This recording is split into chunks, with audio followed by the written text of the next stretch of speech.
কেদারনাথ। এই প্রাচীন শিব মন্দিরটি হল 12টি জ্যোতির্লিঙ্গের একটি।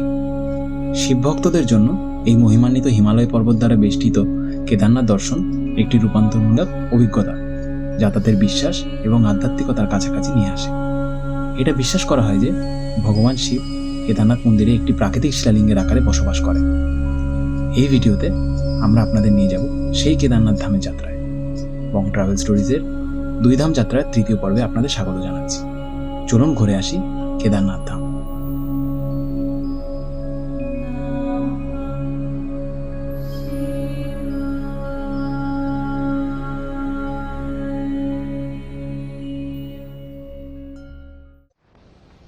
Good morning. আজকে 25শে জুন 2024।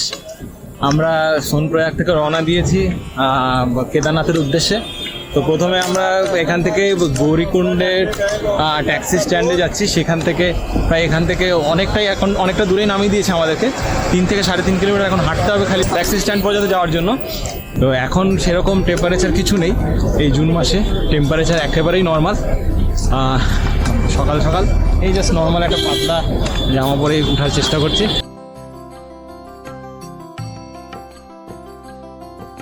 সোনপ্রয়াগ থেকে যে ট্রেকিংটা শুরু করতে না করতে এই রেজিস্ট্রেশনের জন্য বিরাট লম্বা লাইন, একটা সিঙ্গেল লাইন করে পুরো রেজিস্ট্রেশনের জন্যই প্রায় 1 কিলোমিটার 1.5 কিলোমিটার লম্বা লাইন। তো আমাদের যে রেজিস্ট্রেশনের যে চেকিংটা ছিল ওটা শেষ হলো, লম্বা লাইন প্রায় ওখানে আমাদের 45 মিনিট নষ্ট হয়েছে। এখন আবার আমরা শুরু করছি আমাদের গৌরীকুণ্ডের দিকে যাত্রা। প্রথমে যেখানে হচ্ছে ট্যাক্সি স্ট্যান্ড আছে সেখান পর্যন্ত যাত্রা।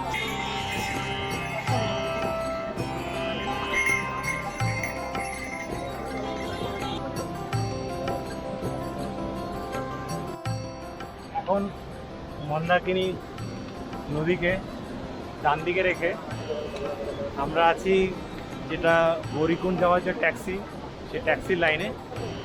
পরপর সব এগিয়ে যাচ্ছে।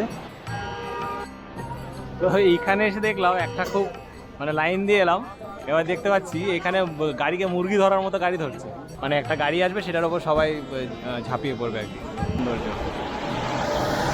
এই যে মুরগি ধরেছে, ধরে নিয়ে যাচ্ছে। আমরা দেখি পাই নাকি, আমরা তো হাঁটছি, এগিয়ে যাচ্ছি। যত আগে যাব তত খালি মুরগি ধরার চান্স বেশি। চেষ্টা করছি কি হয়। এবার মুরগি ধরতে ধরতে আমরাই মুরগি না হয়ে যায়, এটাও চিন্তা আছে আবার, যে হেঁটে হেঁটে আমরা আবার ডিরেক্ট গৌরীকুণ্ড হয়তো পৌঁছেই গেলাম, দেখা গেল। হোক, একটা গাড়ি পেয়েছি, মোটামুটি দৌড়ে মুরগি ধরার মতো ধরলাম। আমরা 10 জন ছিলাম, একটা গাড়িতে 12 জন যায়। তো 10 জন বললাম যে হ্যাঁ 12 জনে ভাড়া দেবো, তবেই আমাদেরকে তুললো আর কি। তো এখানে 50 টাকা করে পার হেড ভাড়া, আর 600 টাকা টোটাল গাড়ির ভাড়া। তো 600 টাকা ভাড়া দিয়ে আমরা সবাই এগিয়ে যাচ্ছি আর কি গৌরীকুণ্ডের দিকে। যে ট্যাক্সিতে উঠেছিলাম ওখান থেকে নামিয়ে দিল, শেয়ার ট্যাক্সি সেটা আগেই নামিয়ে দিল। সামনে নাকি প্রচুর জ্যাম আছে, সেই কারণে যাবে না। তো আমাদেরকে এক্সট্রা আরও 1 কিলোমিটার মতো হেঁটে যেতে হবে। টোটাল 5 কিলোমিটার 4 কিলোমিটার দিয়ে গেছে। 1 কিলোমিটার হেঁটে বাকিটা আবার হেঁটে উঠতে হবে। হেলিকপ্টারের আওয়াজ দেখা যাচ্ছে না।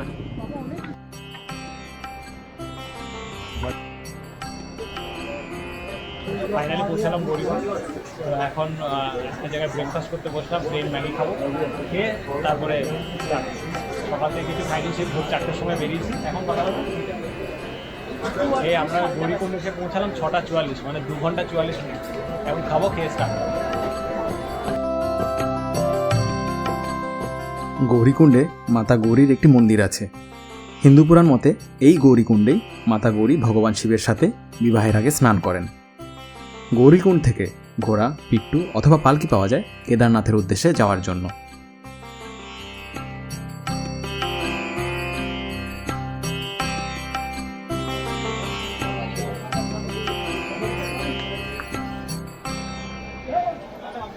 গেটওয়ে গৌরীকুণ্ড ক্রস করে গেলাম। এবার হচ্ছে ট্রেকিং শুরু কেদারনাথের উদ্দেশ্যে।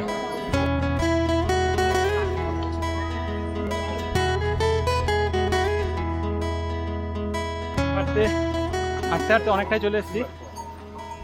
হ্যাঁ, ঘোড়া এমন ধাক্কা দিয়ে যাচ্ছে যে নর্মালি মানুষ যেরকম হাঁটতে পারে, এই ঘোড়ার জন্য মানে হাঁটাটা যেন দ্বিগুণ কষ্টকর হয়ে গেছে।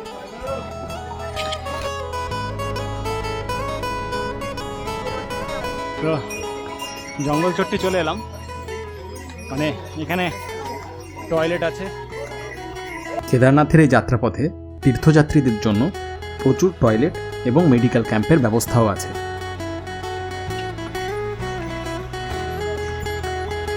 ভেবেছিলাম জঙ্গল চট্টি পৌঁছে গেছি, কিন্তু এখন দেখতে পাই এখন আরও 1.5 কিলোমিটার বাকি আছে জঙ্গল চট্টি।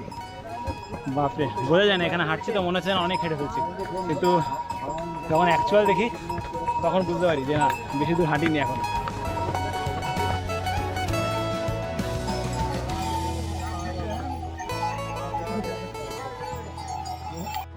এখন সময় 8:55। জঙ্গল চট্টি ক্যাম্পে এসে পৌঁছালাম, মানে 1 ঘন্টা 55 মিনিট আমরা ট্রেক করেছি। ট্রেক করে আমরা জঙ্গল চট্টি এসে পৌঁছালাম সবে।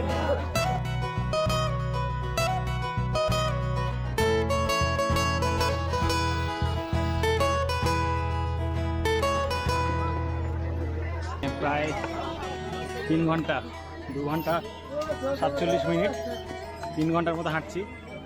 তো এখানে হাঁটতে যতটা না সমস্যা হয়, তার থেকে বেশি সমস্যা হয় ঘোরার জন্য। এই ঘোড়াগুলো ধাক্কা টাক্কা মেরে আর রাস্তাতে এমন গোবর কাদা হয়ে যায় না, এই জন্য হাঁটতে আরও বেশি কষ্ট হয়।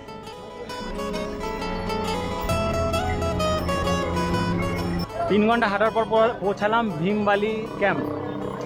এখানে খাবার দাবারের দোকান আছে, আর এখান থেকে কেদারনাথ 10 কিলোমিটার আরও। গৌরীকুণ্ড থেকে ভীমবলি ক্যাম্প পর্যন্ত ট্রেক তুলনামূলকভাবে সহজ, কিন্তু এরপর থেকে ট্রেকিংয়ের পথ একটু খাড়া হয়ে যায়। তাই যাদের ট্রেকিং করার ইচ্ছে অথচ শারীরিক সমস্যার জন্য পারছেন না, তারা অন্তত ভীমবলি পর্যন্ত ট্রেক করতে পারেন। এই ভীমবলি থেকেও কিন্তু আপনারা ঘোড়া অথবা পিট্টু নিতে পারেন, যা গৌরীকুণ্ড থেকে তুলনামূলক সস্তা পড়ে। ভীমবালির একটু পর থেকে রাস্তা দুটো ভাগে ভাগ হয়ে যায়। একটা ওই ব্রিজ ক্রস করে ওদিক থেকে, ওখানে বেশিরভাগ ঘোড়সাওয়ারিরা যায়, কারণ ওই রাস্তাটা একটু লেন্দি, কিন্তু ঘোরার জন্য ওইটা করা। আর এখান থেকে ম্যাক্সিমাম যারা পায়ে হেঁটে যায় ওরা এই রাস্তাটা থেকে যায়।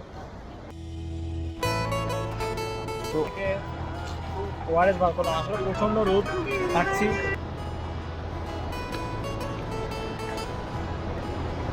এইগুলো কিন্তু পাহাড়ে ফেলবেন না, এটা নিজের পকেটে নিয়ে নেবেন, পরে যেখানে ডাস্টবিন পাবো সেখানে ফেলবেন।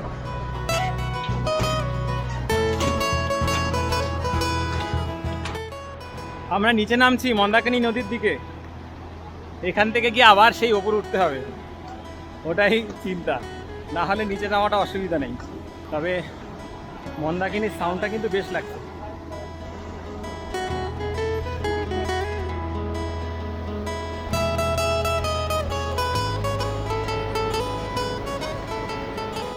মন্দাকিনী নদীর পাড়ে কাটানো এই কিছুটা সময় সত্যি শরীরকে আর মনকে প্রশান্তি দিচ্ছিল।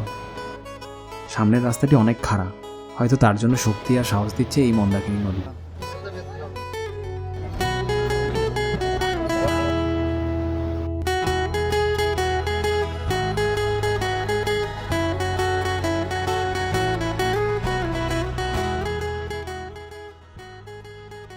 অনেকটা চলে এসেছি, কিন্তু রাস্তা প্রচণ্ড খারাপ। তো এখন বাজে 2টো, আর আমাদের আর মোটামুটি 6 কিলোমিটার বাকি। এবার বিভিন্নজন বিভিন্ন বলছে, কেউ বলছে 5 কিলোমিটার, কেউ বলছে 6 কিলোমিটার, কনফিউজ হয়ে যাচ্ছি। এই ভিউটা সত্যি মানে যত ক্লান্তি থাকে এই ভিউটা দেখলেই মানে ক্লান্তিটা অনেকটা কমে যায়।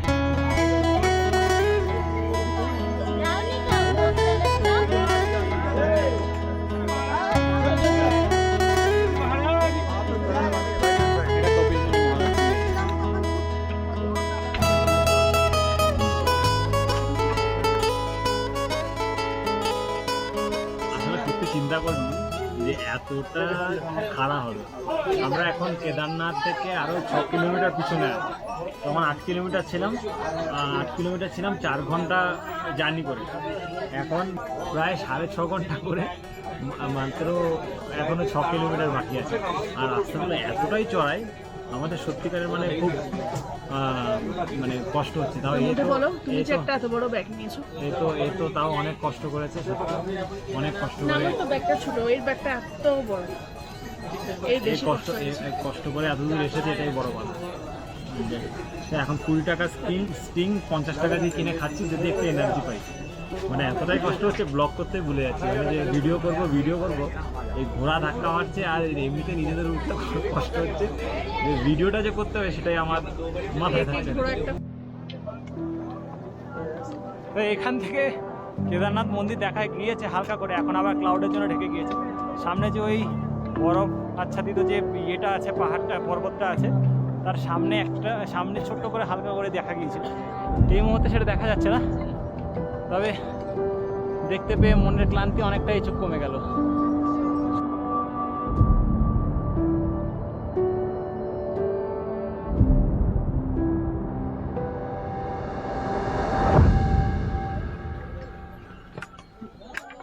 এখন বাজে বেলা 2:30 আর আমরা পৌঁছে গেছি লিনচোলি ক্যাম্প। এখান থেকে দুটো রাস্তা আছে, একটা নর্মাল রাস্তা, একটা শর্টকাট। তো বেশিরভাগ লোকই দেখি শর্টকাট ব্যবহার করছে, তাই আমিও চেষ্টা করব শর্টকাটটা ব্যবহার করার।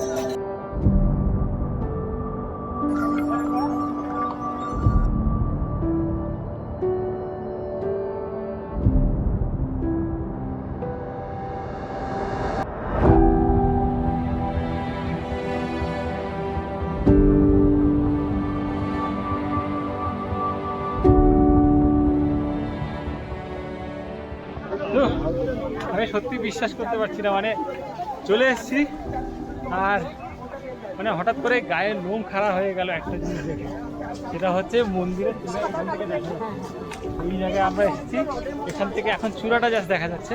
তো আরও কাছে গেলে পুরো ইয়েটা দেখতে পাবো। এখন এটা দেখে বেশ আমার খুব দারুণ লাগছে।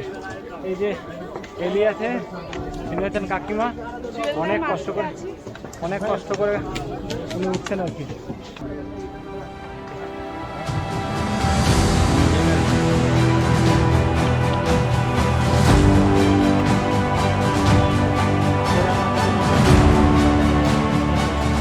থেকে দেখা গেল জয় শ্রী কেদার। সত্যি প্রথমবার মন্দিরে দেখতে পেলাম, এত কষ্ট আর এখন সফল।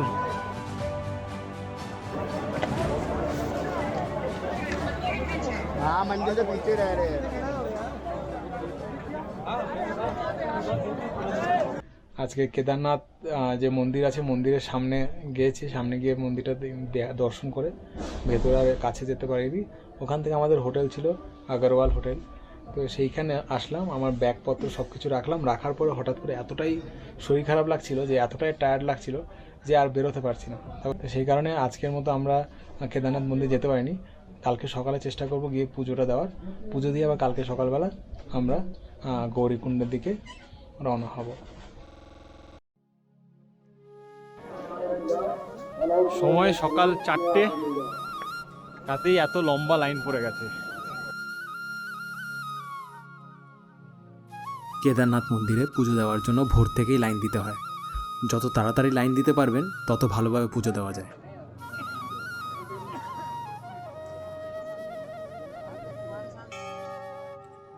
আমরা লাইনে দাঁড়িয়ে আছি পুজো দেব বলে। মনের মধ্যে একটা আলাদা আবেগ, ভক্তি আর শান্তি কাজ করছে।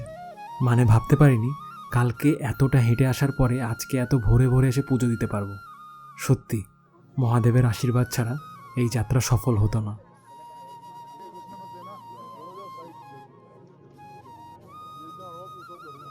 তো আমরা সকাল সকাল ভোরবেলা চলে এসেছিলাম পুজো দিতে। পুজো আমাদের দেওয়া হয়ে গেছে খুব সুন্দরভাবে। এখন আমরা রয়েছি কেদারনাথ মন্দিরে। তো এত সুন্দর, এত শান্তি এখানে চারপাশে, একটা মানে মন্ত্র বাজছে শিবের। তো এই জিনিসটা, এই জায়গার অ্যাম্বিয়েন্সটাই আলাদা, মনটা একটা অন্যরকম ভালো হয়ে যায়। এই ভোরবেলা উঠেছি, কালকে রাতে ঠিক ভালো ঘুমও হয়নি, কিন্তু তা সত্ত্বেও মানে নিজেকে এত ভিতর থেকে এত পিওর লাগছে, এটাই সত্যি একটা বড় পাওনা আমাদের। কেদারনাথ ধামে সবে পুজো দিয়ে বেরোলাম, খুব সুন্দরভাবে পুজো দিলাম। আর এইখানে একটা শিব মন্দির আছে, সেটা দর্শন করলাম। আর এখন যেখানে যাচ্ছি সেটা হচ্ছে ভীমশিলা। মূল কেদারনাথ মন্দিরের ঠিক পেছনে 30 ফুট দূরে এই 20 ফুট চওড়া এবং 12 ফুট উঁচু শিলাটি 2013 সালে 16 জুন হওয়া বিধ্বংসী বন্যার হাত থেকে কেদারনাথ ধামকে রক্ষা করে। এটা মনে করা হয় যে হিমালয়ে পর্বতে ধ্যানরত ভগবান হনুমান এই শিলাটিকে নিচে বয়ে নিয়ে আসে কেদারনাথ ধামকে বাঁচানোর জন্য। এই শিলাটি এখন কেদারনাথ ধামের একটি পবিত্র অংশ। এছাড়াও মন্দিরের পিছন দিকে 600 মিটার দূরে আছে আদি শঙ্করাচার্যের সমাধিস্থল।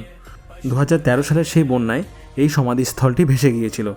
তারপর এই জায়গায় নতুন করে আবার আদি শঙ্করাচার্যের সমাধি প্রতিষ্ঠিত হয়। এই পবিত্র জায়গায় এতটাই শান্তি যে এখান থেকে যেতে ইচ্ছে করছিল না। তাই নিজেদের ইচ্ছে মতো মহাকালের নাম স্মরণ করতে করতে এখানে অনেকখানি সময় কাটালাম।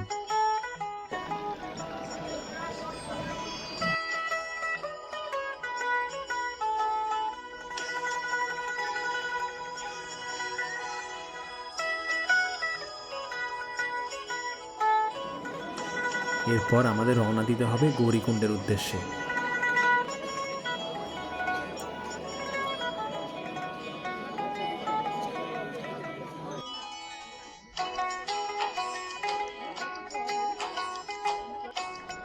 তো আজকে 26 তারিখ কেদারনাথ দর্শন করে আমরা এখন নিচে আবার সেই গৌরীকুণ্ডের উদ্দেশ্যে রওনা দিয়েছি।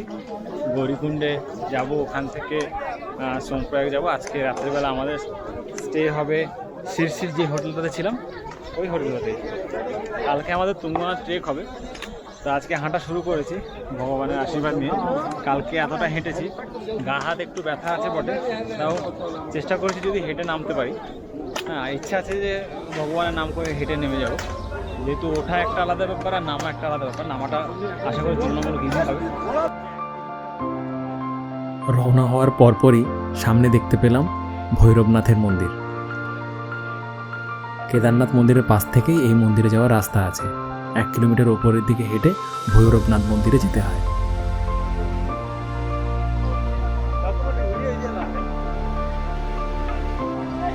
কেদারনাথ ধাম থেকে ট্রেক করে গৌরীকুণ্ডের নিচে নামতে কতক্ষণ সময় লাগবে সেটি আপনার ব্যক্তিগত স্পিডের উপর ডিপেন্ড করে।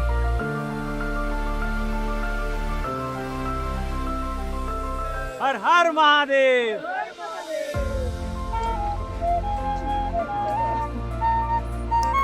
ভারাক্রান্ত মন নিয়ে কেদারনাথজিকে বিদায় জানিয়ে আমরা এগিয়ে চললাম গৌরীকুণ্ডের দিকে। কিন্তু মনে একটা আনন্দ আছে, কাল আবার মহাদেবের সাথে দেখা হবে তুঙ্গনাথ ধামে, যেটা হলো পঞ্চকেদারের দ্বিতীয় কেদার। তুঙ্গনাথ যাত্রার যাবতীয় তথ্যাবলী নিয়ে সেই ভিডিও থাকছে পরের এপিসোডে। বং ট্রাভেল স্টোরিজের এই ভিডিও আপনাদের কেমন লাগলো জানাবেন। ভিডিওটি ভালো লাগলে অবশ্যই লাইক করবেন এবং চ্যানেলটিকে সাবস্ক্রাইব করবেন। সবাই ভালো থাকবেন, সুস্থ থাকবেন। দেখা হবে পরের ভিডিওতে।